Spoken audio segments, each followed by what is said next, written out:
can be really scary places, but here's a good thing about a cliff. You know where the edge is. You know when you're about to go too far. You know your limit, your boundary, and you just can't take one more step. Unfortunately, life's limits aren't always so clear. How many times have I said, I feel like this commitment is about to send me over the edge? Well, I feel that way because I didn't set up clear enough parameters for my schedule. I didn't properly use the two most powerful words, yes and no. I said too many yeses and let my schedule get pushed way past my ability to keep up. I didn't say no to the things I should have said no to, and now people are counting on me. If I back out now to keep myself from going over the edge, it'll be a disaster of letdowns and disappointments. We live in this place of an overwhelming schedule and an underwhelmed soul because we're constantly dancing on the edge of the cliff.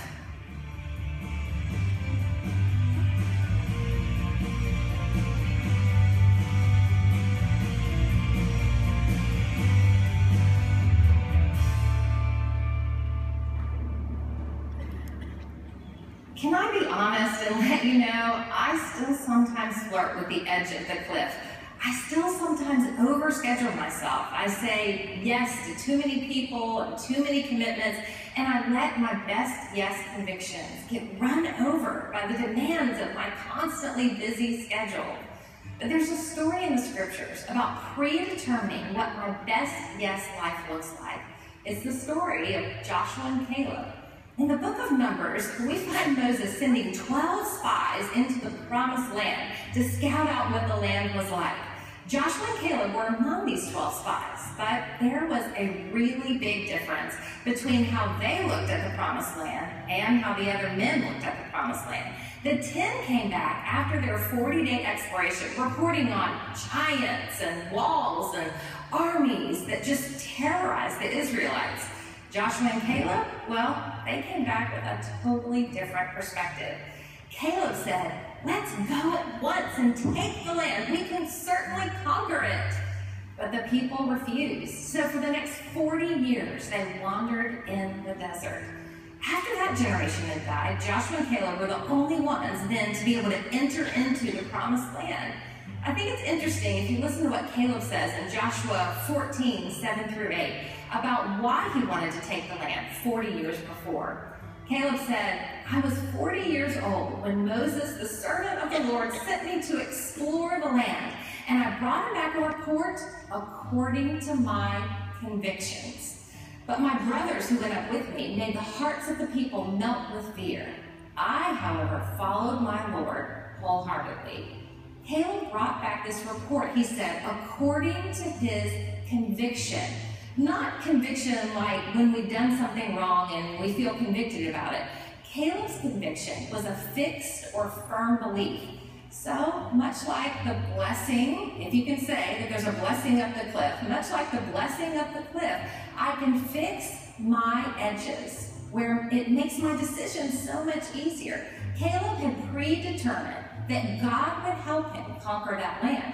Conquering that land was his best yes. So, though he encountered the giants and the walls and the armies, he fixed his belief, his, I guess you would say, firm edge, and it gave him the ability to have the courage he needed to say yes when everyone else said no. He said yes to his convictions, which meant he had to say no to some people. He had to say no to the popular opinion that the land was impossible to conquer. And you know what? The same is true for us. If we predetermine that we're going to say yes to our promised land, if you want to say that, or our best yes life, then we're going to have to say no to some people. We're going to have to say no to some opportunities. Maybe we're even going to feel like we miss out. We're going to have to say no to those things that don't fit the season we're in or don't fit the convictions of our heart.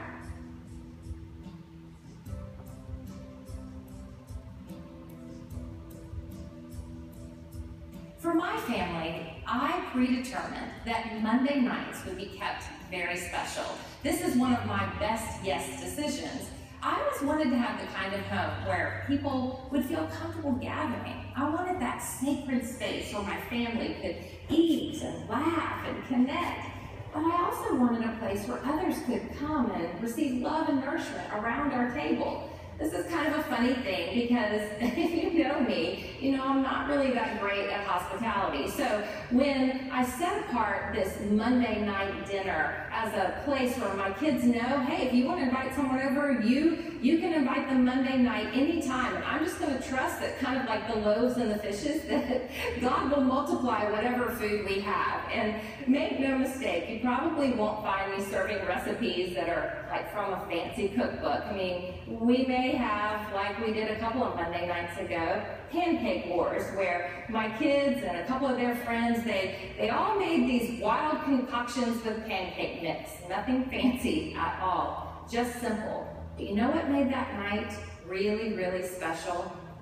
You know what made that night something that just overwhelmed my soul as I underwhelmed my schedule that Monday night? It was the guests that we had invited in. It was an amazing, precious promise that I kept. I had a friend this past year that passed away from cancer. And just a few days before she passed away, I went to visit her in the hospital. And she said, Lisa, will you make me this promise?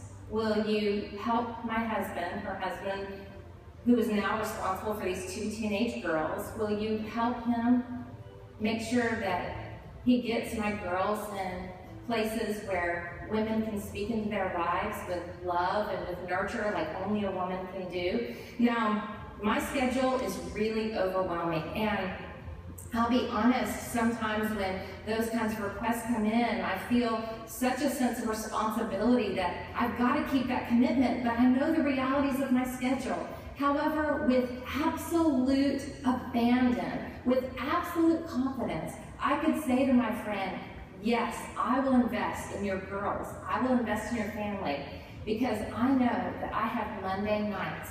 I have any Monday night that they want to come over. I'll feed them whatever we're having. Nothing fancy, but always good. I'll feed them, I'll love on them, I'll invest in your girls. It was a way that I knew I could keep that promise to my friend, because I'd already underwhelmed my schedule, so I could overwhelm my soul, the souls of my kids, and even these friends that I chose to invest in.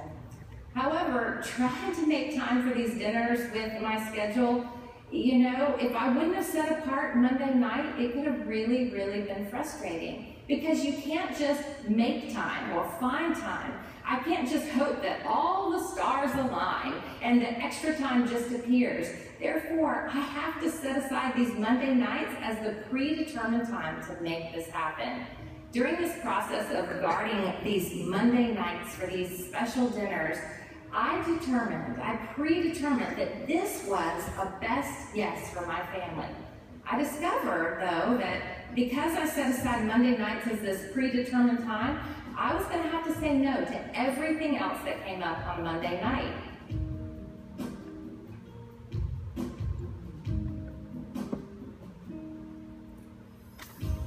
I also discovered there's 2 kinds of no. There's the small no and the big no. A small no is one where I can just quickly give it when a competing request is made, a request that might send my schedule over the best yes limits that I've set.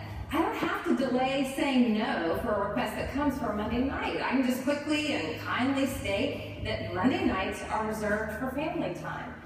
You know, I don't know what your equivalent of Monday night dinners are. I know there's a best yes you've been trying to weave into your life.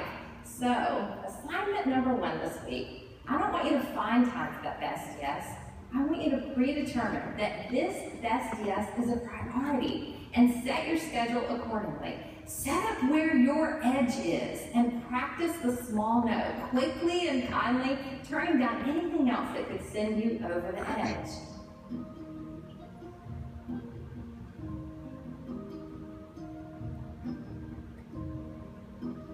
Well, speaking of edges, I thought you might find it interesting. I'm sitting here on the edge of the White Cliffs of Dover. It's about a 2-hour train ride southeast of London. These cliffs, they face the Straits of Dover in France, soaring 350 feet above the English Channel. They got their name because they're made out of chalk and flint. You know, a small no is much like writing in chalk. It doesn't leave a long-lasting impression. It's easy to erase the marks of chalk from your life, but flint, on the other hand, when struck, it starts a fire, and fire can rip through a person's life, leaving a lasting and often painful impression. Letting a decision slip away from you and build to the point where it becomes a big no can cause so much more damage than a simple and passing small no. The longer we put off saying no, the more we build the expectations of the other person. Saying no, well, it's always a bit of a letdown. But the more time that passes, you in essence could possibly send them over the edge. Right now, I have a feeling you have a small no bouncing around in your head. You've gotten a request this week and you've determined you need to say no to that request, but you've been putting it off. So, assignment number 2 this week, say no. 2 assignments. Are you up for them? Predetermine some best yes activity for your week and exercise the power of a small no. Well, to close this session, I wanted to tell you a beautiful illustration of predetermining found in a book by John Maxwell entitled Make Today Count. It's a story about a 92-year-old woman who was moving into a nursing home. Since she was legally blind and her husband of 70 years had passed away, the move was her only option. So she was waiting in the lobby of the facility for a really long time before finally being told that her room was ready. As she was escorted down the corridor, her attendant described the room, right down to the curtains hung on the windows. "I love it," the elderly lady said with enthusiasm. "But you haven't even seen the room yet. Just wait," the attendant responded. "That doesn't have anything to do with it," she replied. "Happiness is something you decide ahead of time. Whether or not I like my room doesn't depend on how the furniture is arranged. It's how I arrange my mind." Well, I pray as you arrange your mind, your heart, and your schedule to accommodate your predetermined best yes, you'll experience the satisfaction of enjoying the view instead of fearing the edge.